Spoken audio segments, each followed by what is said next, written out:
नाना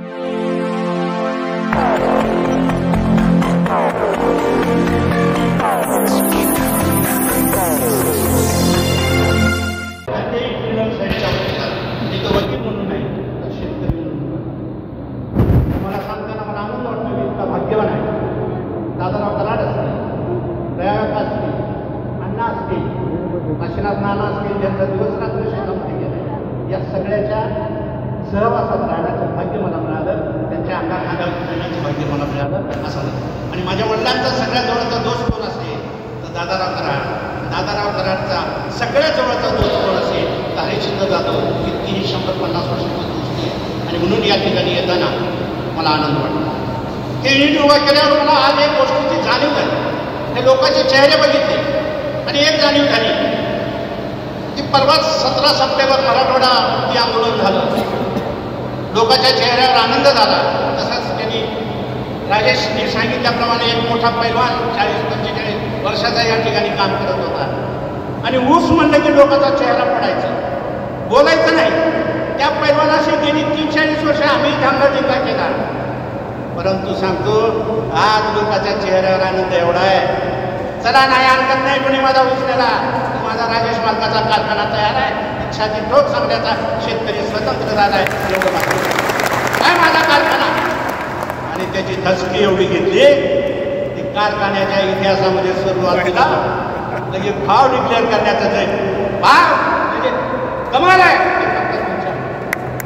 तरी केला होता काय त्याने भाव 3150, त्यापेक्षाही जास्त देऊ बोलले होते. याच्या आधी कधी फक्त हा चमत्कार तुमचा आहे, कारण मी भाषणामध्ये सांगितलं होतं इलेक्शनच्या जातीवर मतदान मागायला लागले, जात सांगायला लागले.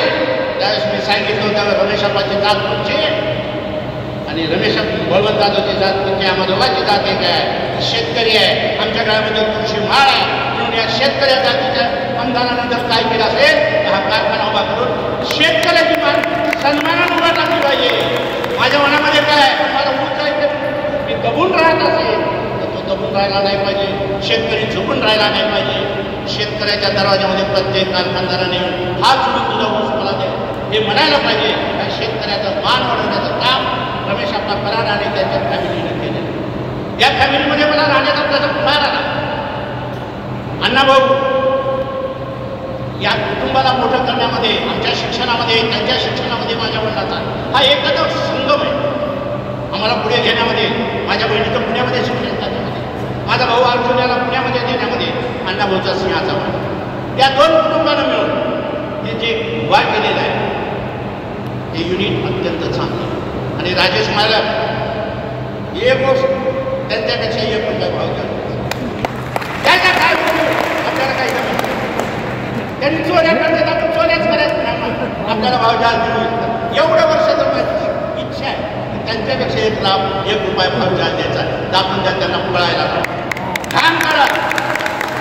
त्यांनी 30-40 वर्ष शेतकऱ्याला घाम कधी काढला, ऊस रोडवर टाकला, दुकानात सजवलं. तू आजूबाजूचा प्रचार केला म्हणून त्याचा ऊस नेला नाही. शेतकऱ्याच्या 30 वर्ष झालेली मिळवणूक मोडून काढण्यासाठी आपण सर्वांनी ह्या युनिटच्या पाठीमागे शक्ती उभा करावी. आता ती बी पळणार आहे. गावात दुसरी गिरणी आली, एक गिरणी राहिल्यावर नाही बांधली करते, संध्याकाळी ये, दुपारी ये, आता करतच नाही, लाईटच गेली आहे बघू. दुसरी गिरणी लागली तर लागली, त्याला 6ला उभा केला, त्याला 5:30ला खरा फायदा कुणाचा झालाय? आपल्या शेतकऱ्याचा झाला. म्हणून राजेश मालकानं जी हे युनिट उभा केलंय त्या शेतकऱ्याच्या स्वाभिमानाचा. शेतकरी या तालुक्याचा ऊस उत्पादक शेतकरी हा ताटमानाने लागला पाहिजे. यासाठी ऊस आडवे पडलेले आहेत. त्यामुळे आपल्याला जेवढा ओढ करत असताना शेतकऱ्याला मदत करता येईल हेही आपण बघितलं पाहिजे. आणि म्हणून जे स्वप्न दादाराव कराडाने, हरिश्चंद्र जाधवने, तुळशीराम पन्नाने, नानाला मी अक्का आणि नाना दोघा बहीण भावाला पाडलेली होती.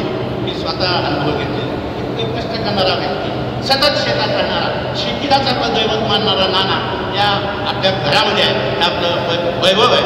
त्यांचा आदर्श प्रत्येक शेतकऱ्याने घ्यावा. नाहीतर शेतात जायचंच नाही, मागं पळायचं आणि म्हणायचं सरकार मला काही दे. शेतातच काम करायचं. आता मी एवढी वकिली छत्ती आहे, पण तुम्हाला सगळ्यांना माहीत आहे 2 वाजता तर माझी केस संपली मला, तर मी 3 वाजता शेतात येऊन बसतो. भले फॉर्च्युनरमध्ये येत असा पण शेतात येतो, राहतो शेतामध्येच करतो. शेतावर प्रेम करायला शिका. नानाचा तो आदर्श घ्या. या घराचं पुण्य काय असेल, प्रयागाक्का या घराचं पुण्य काय असेल, तुळशीरामांना या घराचं पुण्य काय असेल, काशीराम नाना, अण्णाभाऊ, या सगळ्याची एकत्र पुण्य आपल्या सर्वांच्या पाठीमागे शेतकरी वाटकली. आणि हे काम त्या तडफेनं, त्या ताकदीनं राजेश महाराज तुमच्यावर अत्यंत जबाबदारी, ही जबाबदारी अत्यंत युनिट चालणं फार गरजेचं असतं. आज ऊस भरपूर आहे, सगळे ऊस देतील. कधी कधी असं होतं की ऊस कमी पडतो, कारखाने एकमेकाचे पडतात. त्या काळातही आपला कारखाना चालला पाहिजे आणि शेतकऱ्याला आपण भाव देऊ शकलो पाहिजे. माझ्या कुटुंबाची आता येताना आई म्हणली, माझाही आशीर्वाद सांग. माझी आई 95 वर्षाची, त्या घरामध्ये तिचा अत्यंत जवळच आहे. तिच्या हातचं खाल्लं नाही असं या कुटुंबात कोणीच नाही. ती इतकी ती आई आहे. येताना मला म्हणाली, माझाही आशीर्वाद सांग. आमच्या सर्व कुटुंबाचा शुभेच्छा, शुभाशीर्वाद आपल्यासोबत आहे. शेतकरी बांधवांनो, या युनिटच्या पाठीमागे आपली शक्ती ती उभा करा. या कारखान्याला उभा करण्यामध्ये आपणही काय योगदान द्यावं आणि चांगला ऊस द्यावा अशी अपेक्षा व्यक्त करतो. मला आपण बोलवलं